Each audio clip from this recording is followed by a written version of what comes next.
नमस्कार। जया लिटरेचर में आप सबका बहुत बहुत स्वागत है। और आज प्रस्तुत है कहानी मेरे बसंत को ये किसकी नज़र लग गई। लेखिका हैं मालती जोशी। मम्मी जी, शायद घुली आवाज़ कानों में पड़ी और मन प्रसन्न हो गया। पता नहीं महिलाएं बेटे की शादी को लेकर इतना तनावग्रस्त क्यों रहती हैं। मेरे घर में तो चेतन की शादी के बाद रौनक हो गई है। दिन भर मन और घर खिला खिला सा रहता है। शहद सी मीठी आवाज़, पायल की रुनझुन और खनकती चूड़ियाँ कानों में रस घोलती रहती हैं। मम्मी जी, एक बात पूछनी थी। बोलो बेटे, मैंने स्नेह सिक्त स्वर में कहा। मेरी मौसी के देवर एक इंटरव्यू में आ रहे हैं। अगर वे अपने यहाँ रुकना चाहें तो का क्या मतलब? उन्हें यहीं रुकना है। अपना घर होते हुए वे कहीं और क्यों रुकेंगे? मैंने सोचा पहले आपसे पूछ लूँ। वो तो खैर अच्छा किया, पर घर तुम्हारा भी है बेटा, तुम्हारा भी उतना ही अधिकार है। अच्छा, एक काम करो, माया को साथ लेकर जरा गेस्ट रूम की सफाई करवा दो। चादरें वगैरह बदल डालो, बाथरूम में साफ तौलिया, नया साबुन, टूथपेस्ट वगैरह रखवा दो। बाल्टियाँ भी एक बार धुलवा लो। वह खुशी खुशी चली गई। उसने खुद ही कमरा ठीक कर दिया।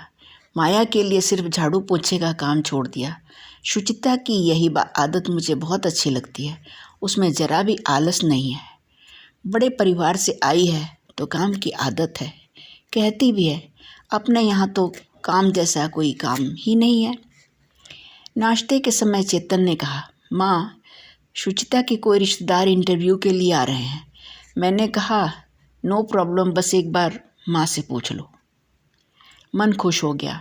मैं घर की मुखिया हूँ, इस बात का एहसास वे जब तब दिलाते रहते हैं। अच्छा लगता है। 2 दिन बाद मेहमान आ गए। शुचिता बड़ी खुश थी। स्वाभाविक था, शादी के बाद पहली बार उसके पीहर से कोई आ रहा था। पीहर से उसका लगाव वैसे भी कम ही लग रहा था। शादी के बाद सिर्फ एक बार राखी पर गई थी। मुझे कभी कभी आश्चर्य भी होता था। नई ब्याहुली का मन तो पीहर में ही रखा रहता है। चेतन कहता है, यहाँ तुम्हारा सारा लाड़ दुलार उस पर बरसता है। वहाँ 5 भाई बहनों में उसके हिस्से कितना आता होगा। मौसी के देवर, मुझे तो लगा था कोई अधेड़ व्यक्ति होगा, पर यह तो बिल्कुल लड़का सा था, एकदम चेतन जैसा। उसे आप कहने का भी मन नहीं हुआ, बल्कि उसने खुद ही कहा, आंटी आप तो मुझे मेरे नाम से श्रीकांत कहकर ही बुलाइए। बड़ा अच्छा लड़का था, एकदम मस्त मौला। 2 दिन खूब रौनक रही। इंटरव्यू के बाद वे लोग पिक्चर भी गए, होटल भी गए। वह शुचिता के लिए खूब प्यारी सी साड़ी भी लाया था। मतलब उम्र कम थी, फिर भी व्यवहार ज्ञान अच्छा था। जिस दिन उसे जाना था, चेतन ने कहा, शुचि, मैं श्री को स्टेशन छोड़ने नहीं जा पाऊँगा, एक ज़रूरी मीटिंग है, तुम चली जाना, मैं गाड़ी भेज दूँगा। शुचि स्टेशन गई हुई थी जब उसकी माँ का फ़ोन आया, बहन जी, शुचि कहाँ है? कब से फ़ोन लगा रही हूँ, उठा नहीं रही है। आपकी बहन के देवर आए थे, उन्हें स्टेशन ले गई है। वहाँ प्लेटफार्म के शोर शराबे में उसे फ़ोन सुनाई नहीं दिया होगा। वापस आएगी तो बात करा दूँगी।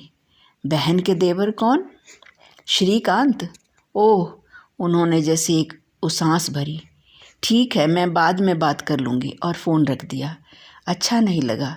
अरे, जब फ़ोन किया ही था तो हमारी भी कुशल क्षेम पूछ लेती कि सारा रिश्ता सिर्फ बेटी से ही है। दूसरे दिन सुबह पूजा पर बैठने से पहले मैं गेट का ताला खोलने गई। उसी समय एक ऑटो आकर रुका। शुचिता के बड़े भाई थे। आइए आइए, मैंने स्वागत करते हुए कहा। आपने खबर कर दी होती, चेतन स्टेशन आ जाता।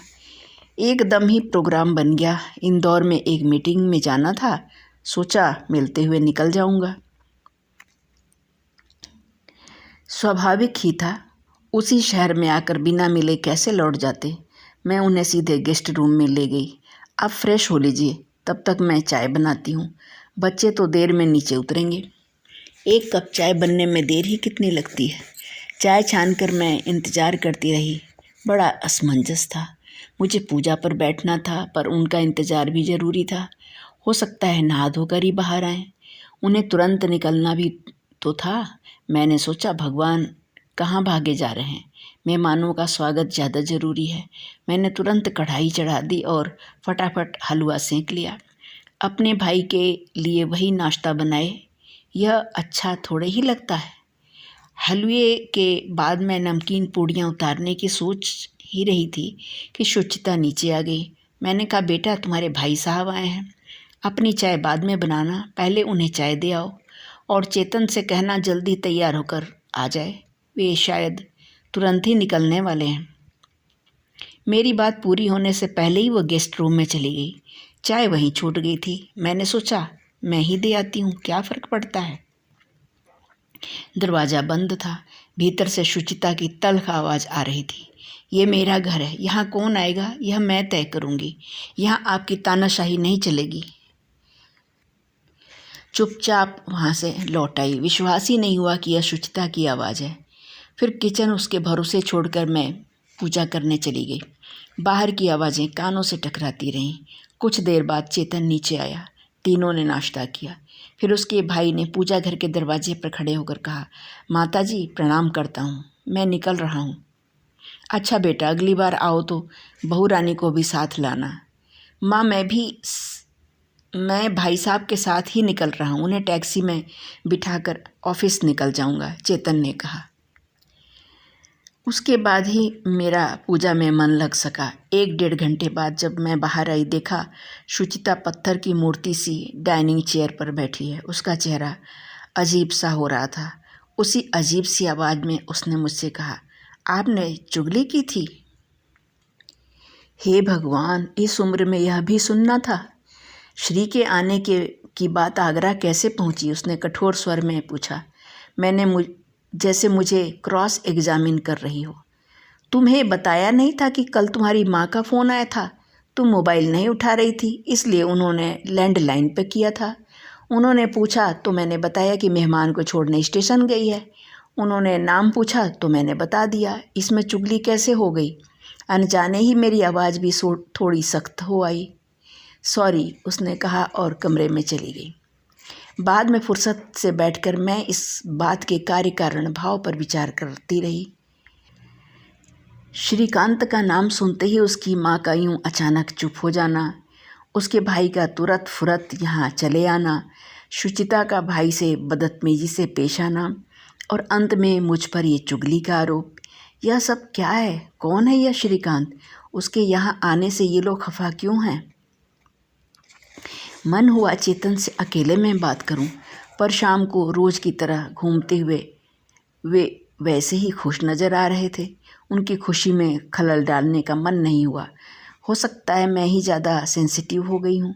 मेरी कल्पना ज़रूरत से ज़्यादा काम कर रही है। अगले 8-10 दिन सामान्य से गुजरे। मैं वह बात मन से निकालने का भरसक प्रयास करती रही। फिर एक दिन उसने पूछा, मम्मी जी, मैं कंप्यूटर क्लास ज्वाइन कर लूँ? घर में बैठे बैठे बोर हो जाती हूँ। मना करने का कोई सवाल ही नहीं था। चेतन सचमुच बड़ा बिजी रहता है और महीने में 10-12 दिन तो उसका टूर ही लगा रहता है। वो सचमुच बोर हो रही होगी। जब घर में बच्चे आ जाएंगे तो समय का पता ही नहीं चलेगा, पर इस समय तो दिन पहाड़ सा लगता होगा। फिर एक दिन उसने पूछा, मम्मी जी मैं ड्राइविंग सीख लूँ? ये घर पर नहीं रहते हैं तो गाड़ी बेकार खड़ी रहती है। उसका कहना ठीक ही था। चेतन की अनुपस्थिति में गाड़ी सचमुच बेकार पड़ी रहती है। सुचिता को कहीं जाना भी होता है तो ऑटो बुलवा देती हूँ। जवान जहान बहू को ड्राइवर के साथ अकेले भेजते डर लगता है। ड्राइविंग के लिए भी मैंने कह दिया कि या तो चेतन से सीखो या ट्रेनिंग स्कूल ज्वाइन कर लो। उसने ट्रेनिंग स्कूल को ही तरजीह दी। बोली, आपके बेटे में ज़रा भी पेशेंस नहीं है। इतना चिल्लाते हैं कि एक्सीडेंट ना हो तो हो जाए। एक बार हमेशा की तरह चेतन टूर पर था। उसके दोस्त प्रवीण का फ़ोन आया। आंटी, चेतन कहाँ है? कानपुर गया है, परसों लौटेगा। भाभी तो होंगी, उनसे बात करवा दीजिए। भाभी तो सहेलियों के साथ पिक्चर गई हैं। इतनी जल्दी भाभी ने यहाँ सहेलियाँ भी बना ली? इतनी जल्दी कैसे? शादी को पूरे 6 महीने हो गए हैं। प्रवीण थोड़ी देर चुप रहा, फिर धीरे से बोला, दरअसल भाभी को मैंने सीहोर में देखा था, इसीलिए पूछ रहा था। मुझे अच्छा नहीं लगा। प्रवीण का इस तरह मेरी बहू के बारे में पता साझी करना एक अनधिकार चेष्टा थी, इसलिए मैंने बड़े ही लापरवाह अंदाज में कहा, लड़कियां हैं, उनका कब क्या मूड हो जाए पता नहीं चलता। सुचिता ने मेरे पूछने पर ठीक इसी लापरवाह अंदाज में जवाब दिया था। हम लोगों का ऐन वक्त पर प्लान चेंज हो गया। सीहोर में एक खूब सुंदर पिक्चर हॉल बना है, वहीं चले गए। एक बार प्रवीण ने उसे पेट्रोल पंप पर भी देखा। गाड़ी अपनी थी पर चलाने वाला कोई और था। उस दिन भी मैंने उसे ज़्यादा बढ़ावा नहीं दिया। कहा, बेटा तुमने मुझसे कहा ठीक है किया, पर चेतन से मत बताना। कभी कभी जरा सी बातों से रिश्तों में खटास पैदा हो जाती है। मैंने प्रवीण से तो कह दिया, पर खुद चिंता में डूब गई थी। सुचिता से जवाब तलब करने की हिम्मत नहीं हुई। चेतन से कहने की तो बिल्कुल भी नहीं। चुगली वाला घाव अभी ताज़ा था और कसक रहा था। एक दिन चेतन ड्राइवर को डांट रहा था, कितनी सिगरेट पीने लगे हो आजकल तुम, पूरी गाड़ी में स्मेल आ रही है, कम से कम स्प्रे तो ठीक से मारा करो। ड्राइवर बेचारा कसमें खाता रहा कि वह गाड़ी में कभी सिगरेट नहीं पीता, पर चेतन को विश्वास नहीं हुआ। उस समय मैं अपराध बोध से ग्रस्त हो गई थी, पर सच बोलने का साहस नहीं हुआ। अपनी सोने की सी गृहस्थी में आग लगाने का मन नहीं हुआ। चेतन जब भी टूर पर होता, वह दिन भर को बाहर निकल जाती। हर बार कोई नया बहाना होता। मैं उस बहाने की सच्चाई जानते हुए भी छटपटा कर रह जाती। स्नेहमयी समझदार सास का मुखौटा मुझे अब भारी लगने लगा था। उसे उतार फेंकने की इच्छा होने लगी थी। एक दिन इसी तरह तफरीह से लौट कर आई और मेरे सामने तन कर खड़ी हो गई। अपनी बड़ी बड़ी आंखें मेरे चेहरे पर गड़ा कर बोली, आपने क्या प्रवीण भैया को मेरी जासूसी के लिए तैनात किया हुआ है? मतलब आजकल हर कहीं मुझसे टकराने लगे हैं। हर कहीं। उसकी मुख मुद्रा एकदम कठोर हो गई। ऐसे भोली क्यों बन रही हैं? वे आपको रिपोर्ट नहीं करते क्या? फिर वह मेरे सामने कुर्सी पर तन कर बैठ गई और अत्यंत कड़वे स्वर में बोली, माता श्री, आज आप सच्चाई जान ही लें तो अच्छा हो। फिर मैं भी चिंता मुक्त हो जाऊंगी और मैं भी चैन से सो सकूंगी। यह शादी मुझ पर जबरन थोपी गई है। अपने तानाशाह भाई का जेल से छूटने का एकमात्र यह रास्ता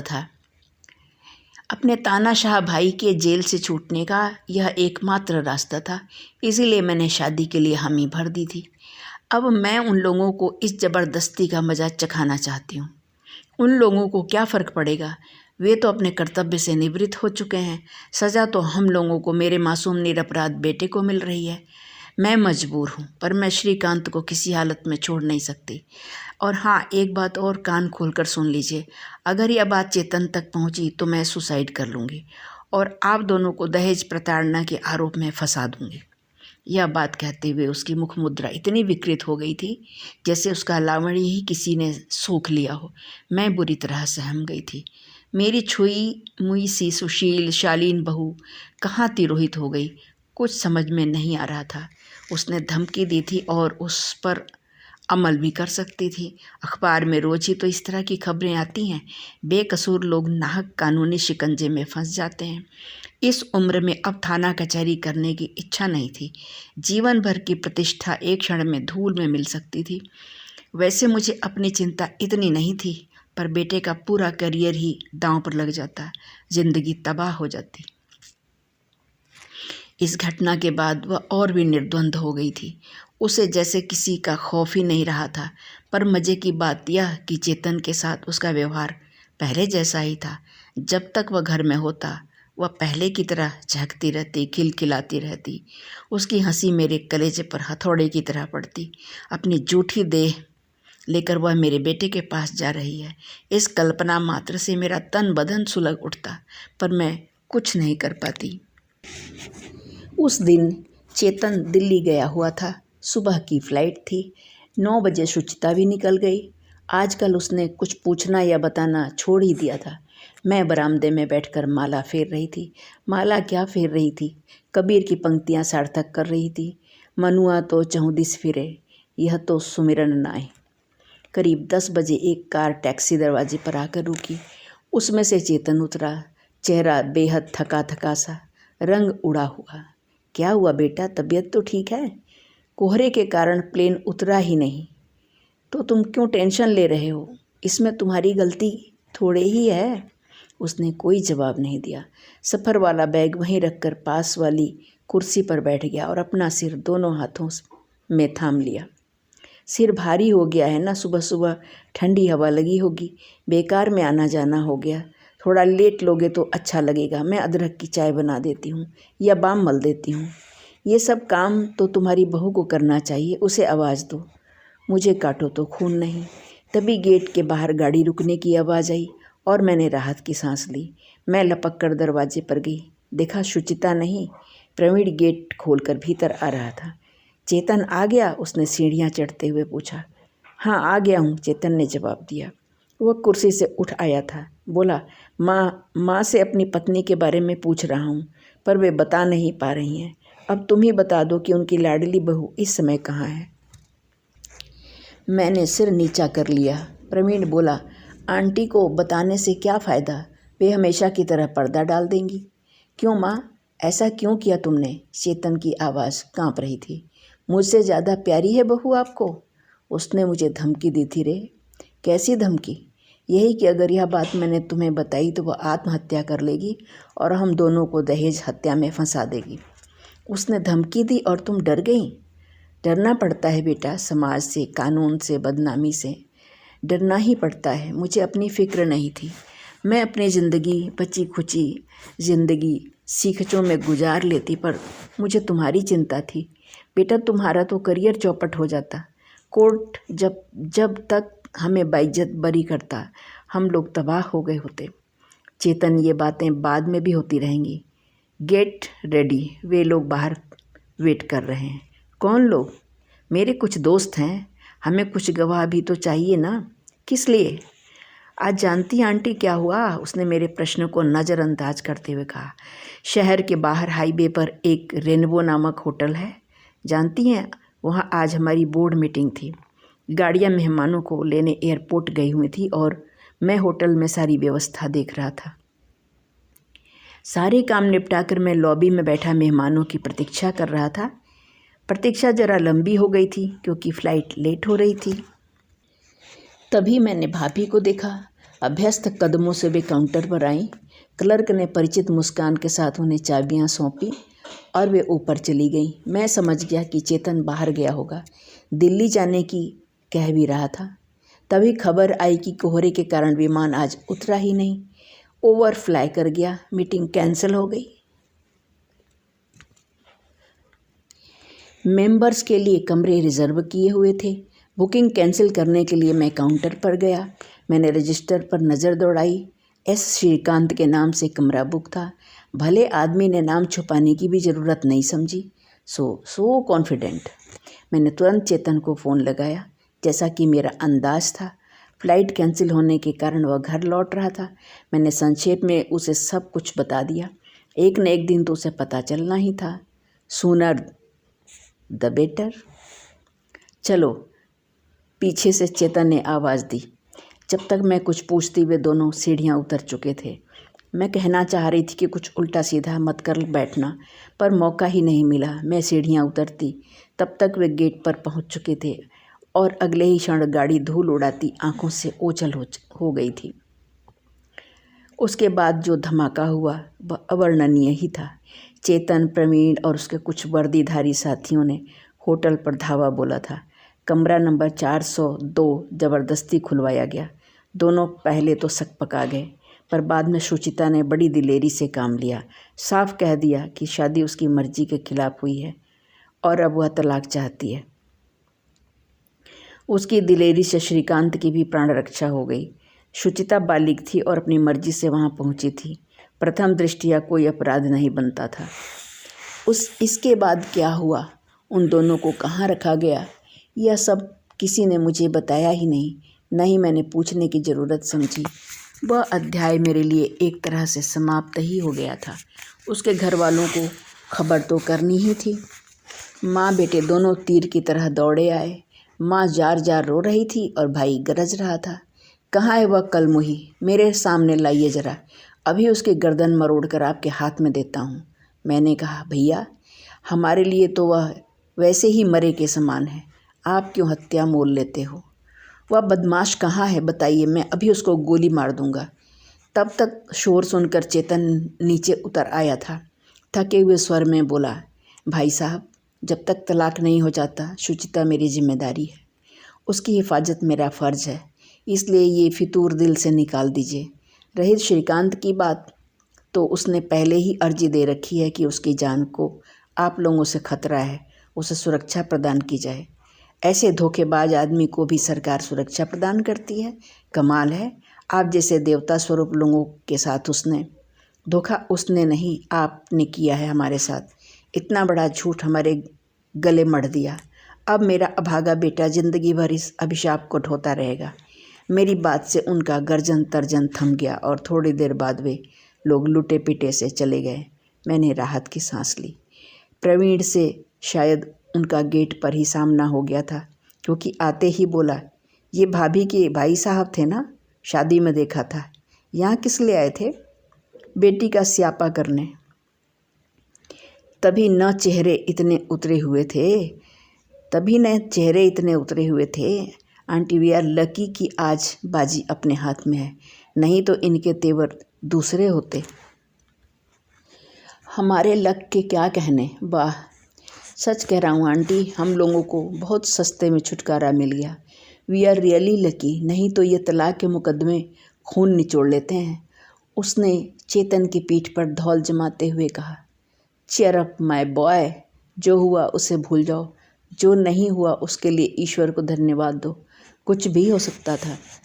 प्रवीण, मुझे तो विश्वास ही नहीं होता रे कि ये वही लड़की है जिसने मेरे घर आंगन को खुशियों से भर दिया था। कभी लगा ही नहीं कि यह शादी उसकी मर्जी के खिलाफ हुई है। वे 6 महीने मेरी ज़िंदगी के सबसे सुनहरे दिन थे। वह सब नाटक था आंटी, आप लोगों का विश्वास जीतने की साजिश थी। एकदम ही बगावत पर उतर आती तो काम कैसे चलता? आप लोगों की भलमनसाहत को खूब जांचने परखने के बाद ही उन्होंने अपना असली रंग दिखाया। अब क्या होगा? जो भी होगा हमारे पक्ष में ही होगा। अच्छा अब चलता हूँ, सुबह तैयार रहना, उसने चेतन की पीठ थपथपाते हुए कहा। वकील के यहाँ जाना है। प्रवीण के जाने के बाद वहाँ कितनी देर मौन पसरा रहा। चेतन उसी तरह दोनों हाथों में सिर दिए बैठा रहा। आखिर मुझसे नहीं रहा गया। उसके सिर पर हाथ फेरते हुए मैंने कहा, अब सोचना छोड़ दो बेटा। सुना नहीं प्रवीण ने क्या कहा? हम लोगों को छुटकारा मिल गया है, वह भी आसानी से। मैंने छुटकारा कब चाहा था माँ? उसका कातर स्वर मेरे कलेजे को चीरता चला गया। बेटा, इतना सब होने के बाद भी, हाँ माँ, मैं उसका तिरस्कार नहीं कर पा रहा हूँ। न मुझे उससे नफ़रत हो रही है, न उस पर क्रोध आ रहा है, क्योंकि नाटक उसने किया था, मैंने नहीं। मैंने तो जी जान से उसे चाहा था, सच्चे मन से प्यार किया था। बाहर पतझड़ की हवा चल रही थी, साएं साएं ध्वनि कर रही थी। वैसी ही धूल भरी आंधी भीतर भी चल रही थी, मेरे घर में, मेरे अंतर में और चेतन की सुनी आँखों में। मेरे बसंत को ये किसकी नज़र लग गई? अभी आप सुन रहे थे कहानी मेरे बसंत को ये किसकी नज़र लग गई थी। लेखिका थी मालती जोशी और स्वर मेरा यानी जयंती त्यागी का। धन्यवाद। कहानी पसंद आए तो मित्रों के साथ शेयर कीजिएगा। मेरे चैनल को सब्सक्राइब कीजिएगा अगर अभी तक नहीं किया है तो। आपका बहुत बहुत धन्यवाद। अपना ख्याल रखिएगा।